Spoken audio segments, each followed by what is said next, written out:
Hey guys, Mike here, and I would like to start the series of videos about the tournament that I just finished playing in Superior, Wisconsin.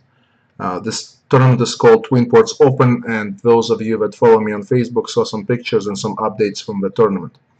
And this first video is going to be about my first round game in which I faced this opponent right here. This girl is only 7 years old, and her rating is 1750 about, and she is one of the highest top 2 rated girls in her age in the country, and she's a very good player. And I originally noticed her on a Friday night before the tournament started. I was giving a lecture about my last year tournament. I had a really good turnout, and her and her brother were there, and she was answering every question right. So she started talking to her parents and find out more about her, how is she so good at such a young age and everything like that. And then next day, funny enough, I ended up being paired against her. So I have a really big rating advantage on her at the moment, although I don't know how long it's going to last. This kid's progress so quickly these days. I wouldn't be surprised if she makes it the master in a couple of years. But I want to talk about this game, but I also want to talk about how to play against kids specifically. And I'm talking how to beat kids that are about your rating and maybe within 100 points lower, higher than you. And I feel like I'm qualified to talk about that because I have a relatively decent score against many young juniors. And I feel like there is certain things you should do when you're facing the kids specifically. So what kids really good at is memorization of lines, and they're really good at tactics and calculation. What they're usually weaker at is positional understanding and endgames. So what you want to do ideally is to avoid very forcing lines. Like, you don't want to go into Sicilian Dragon where theory only starts from move 17 or 18 and they know everything because they learned it by heart. They play all the perfect moves while they might not really understand what they're doing.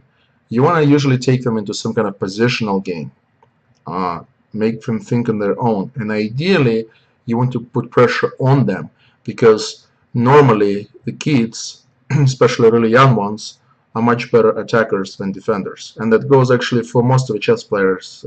Just think about it, who really likes defending? I mean, if you walk into the chess store, you see 2 books, how to attack and how to defend. Which one are you gonna get? You're not gonna get how to defend book, more likely than not.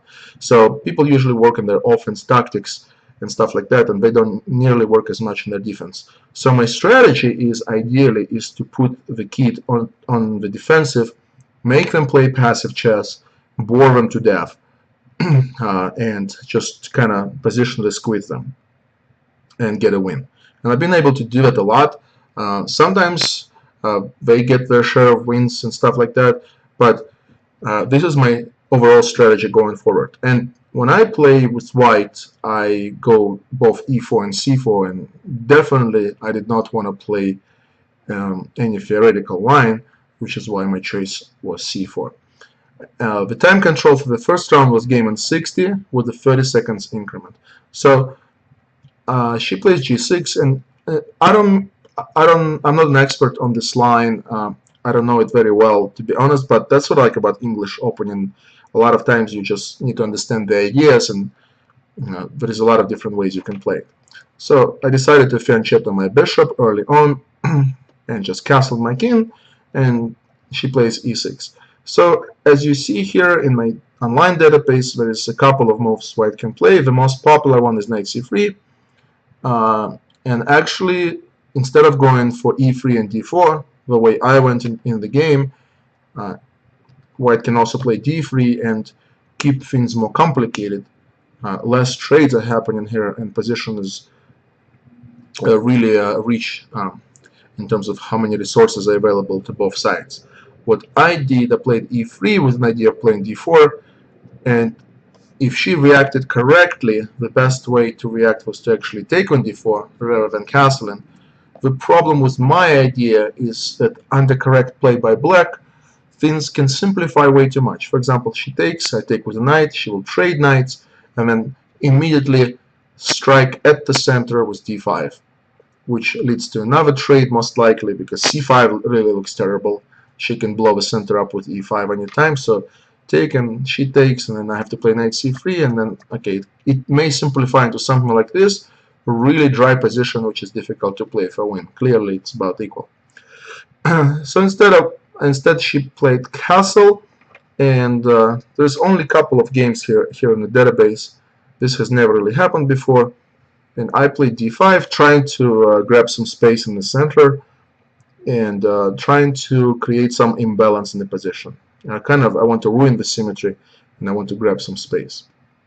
Here she played knight e5, and I analyzed this game a little bit with the Grandmaster Brian Smith, who ended up winning the tournament actually, and he had a really interesting suggestion of going knight a5, trying to put pressure on my c-pawn. We're not going to go there. This is an interesting resource and probably the best move. So knight a5, and this knight attacks my c-pawn, and I really should try to get rid of it. If I'm not careful, if I play like knight bd2, the knight can jump to d3, and then she has an option of trading her knight for my bishop and such. I didn't want to let her do that, so I just traded knights. And then this knight, the other knight goes to d2, and I'm keeping my options open. The knight can come to e4, f3, or even c4 if she takes on d5, which is what she did. Now, I'm not a huge fan of this move because this allows my knight to get to a really nice square on c4 with a tempo, which is what I did. She moves back. And when you place a knight in a square like this, black has the opportunity to knock the knight out with a b5. So we want to strengthen the knight by playing a4. This is a very typical idea. By playing move like a4, we are weakening the b4 square a little bit, but it's hard for black to put any pieces on b4 at the moment, so it's not really a big deal. And actually what we really want to do is to push a5. If we manage to push a5, then if she ever plays b6 or b5, or in b5 case we take en passant, and we will open the file for us strategically. So that's why she plays b6, and her idea is if I play a5, she will play b5 to kick my knight out from c4. So I try to follow through onto my original idea of expanding the queen side, and I played queen to b3, and now I really want to go a5 potentially. Now one thing I have to worry about potentially is that move bishop a6, where she can pin my knight, and she can trade for my knight anytime she wants. However, in that case, I would get the advantage of two bishops. And her knight is somewhat passive. She really should have put that knight on f5 at some point. Now, I had also really interesting resources to play e4, and maybe that was actually better to take away the f5 square from her knight. Because if I wait too long and her knight comes to f5, then after e4, her knight can land on this really nice d4 square. I was a little bit concerned about f5, but I don't think it's anything special because I can just go f3 and then maintain the tension in the center. But anyway, queen b3 is a decent idea, probably not the most optimal. I think e4 was the best move. And she tries to develop. Here, I must first complete my development, connect my rooks. That's why I played bishop d2 again, just developing the piece and keeping my options flexible. I have an option of going bishop c3 if I want to, and if I prematurely go a5, I might get into some trouble. For example, a tactical line that I looked at is if she goes b5 and I take, then rook b8. Suddenly my queen only has one move, and rook b4. I gotta guard my knight, and she can pin me here. And tactics works out in such a way that I can save a piece, like literally barely. Like I'm down a knight here, but I have this pin. She can't take my rook because she would lose her queen. So rook c8, take. Okay, we get this endgame where I'm down a pawn. Or am I down a pawn? Yeah. Okay, I'm not down a pawn, but sorry about that. But she has a passed b pawn, and kind of didn't like this at all. And I try to avoid like forcing lines where my opponent would get a clear play an advantage. So I just play bishop d2. She goes bishop b7. I finally play d4. And now another idea that I might have at the right moment, I might be able to play a move like e5. Maybe not yet, but when I'm ready, if let's say this was my move, maybe e5 could have worked. Like e5, if she takes with the pawn, then I have d6, which forks her queen and knight and wins the knight. And if she takes with the bishop, then knight takes e5, pawn takes my knight, and then d6, again a fork on her queen and knight. And if she takes my pawn, then bishop takes b7, wins the bishop. So she has to be really careful. I already have a threat.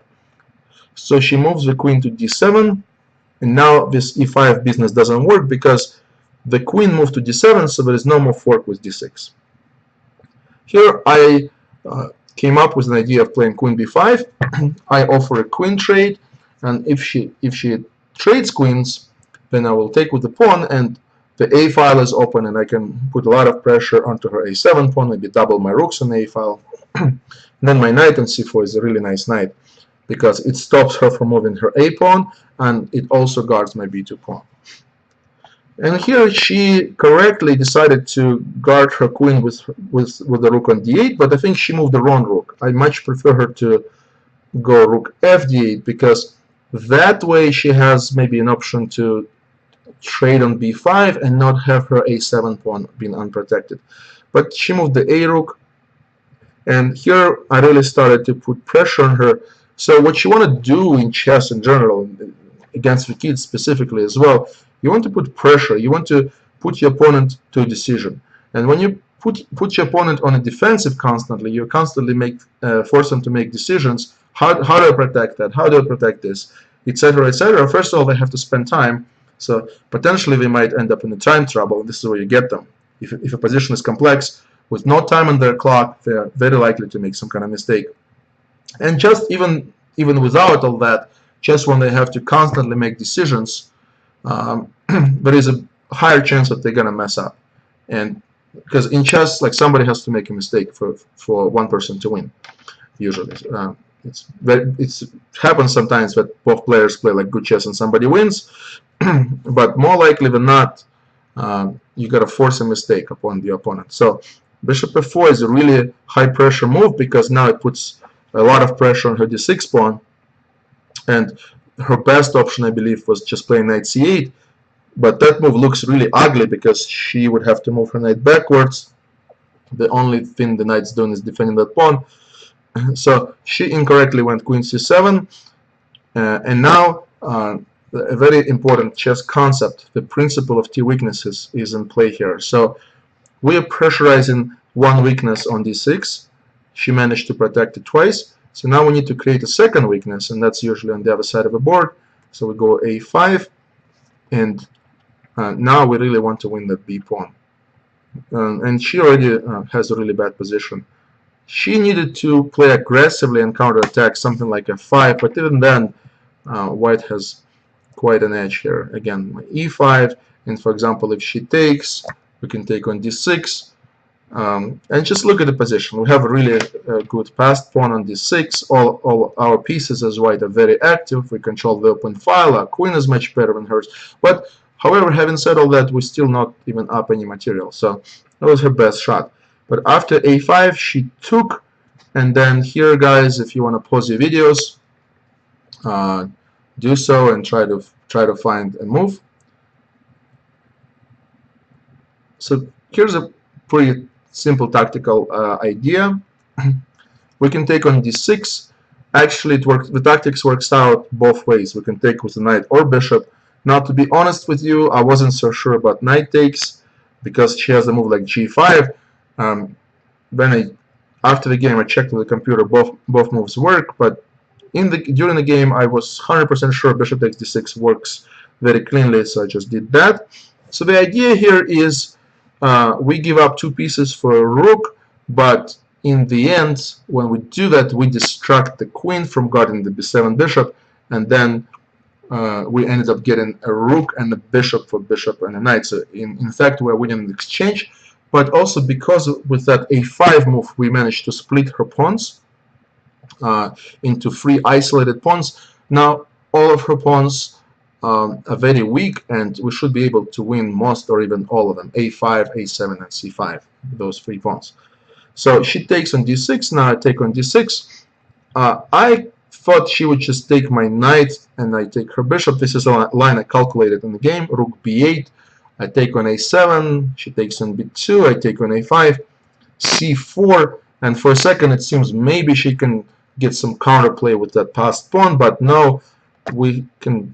There's many winning moves, but queen c5 is sufficient because it forces a queen trade, and then our rook just stops that pawn from going anywhere, and then d6, and the knight has nowhere to go, and the d pawn is actually much stronger than her c pawn. She did something else. She took on d5, the move I totally overlooked, but turned out it's not a big deal, and I just can play very straightforward. I take her bishop, she takes my knight. So as a result of our operation, we just won an exchange. Can grab the pawn on a5, and I'm also threatening to take on c5. She goes knight f5, trying to activate her pieces. So here I decided, okay, what's the quickest way I can win? What's the cleanest way I can win? And I'm not interested in her c and a pawn. I mean, I will grab them if I need to, but my biggest strength here is my d pawn, and I found this rook a6 move that pushes the queen backwards, and it allows me to start pushing my pawn forward. She moved her queen to e7. She's trying to hold on onto her pawns, but now d6, a very precise move. And if she takes our pawn, then queen takes c5, the knight will be pinned, and her position is basically falling apart. If, let's say, knight f5 and take, and I take on a7 with the tempo, she has no time to grab my b pawn, and then the b pawn will just get pushed, and that's the easiest way to win. And if she tries to hold on to that knight, then something like rook d1 should be sufficient, or rook takes a7, and we win more stuff. So she plays queen e5, but now suddenly d7, the pawn keeps moving. Queen c7, she tries to stop my pawn from promoting, and now the easiest way is to just try to simplify when you have material. Queen c6, off of that queen trade. If she trades queens, then we can take and play rook c8, and pretty much the d pawn decides. So she tries to block the pawn. Now I took on a7, and at this point she takes on b2, but position is already hopeless. And again, a simple way to play: simplify everything, trade pieces when you up material, because what you want to do is take away the counterplay from your opponent. When you take away the counterplay, when you simplify things, there is less and less chance that you might overlook some resource for your opponent. So I always strive to do that. So rook a8, she trades and trades again. Now we're threatening to promote the pawn with d8, so she guards my pawn from promoting. But then the rook comes into the game, rook e1, and now I simply want to play rook e8, check, and d8 queen, and she has no way of stopping my pawn from promoting. She would have to give up her bishop, so she made a couple of moves: c4, check, made a queen, c3, and now simply we stop her pawn from promoting, and she finally resigned here. So a quick win, quite a simple win as it turned out, but there is a few instructive moments here. Is how to create pressure on your opponent, the specific strategy how to play against the kids, the principle of their weaknesses, and then when and how to transition into the endgame. I think that these all are instructive moments, which if you're not familiar with them, you can learn this concept, or you can review these ideas if you've never seen them before. And hopefully you enjoyed this game, and I plan to have more videos about this tournament, including the games that I lost as well as the games that I won. Alright guys, see you later.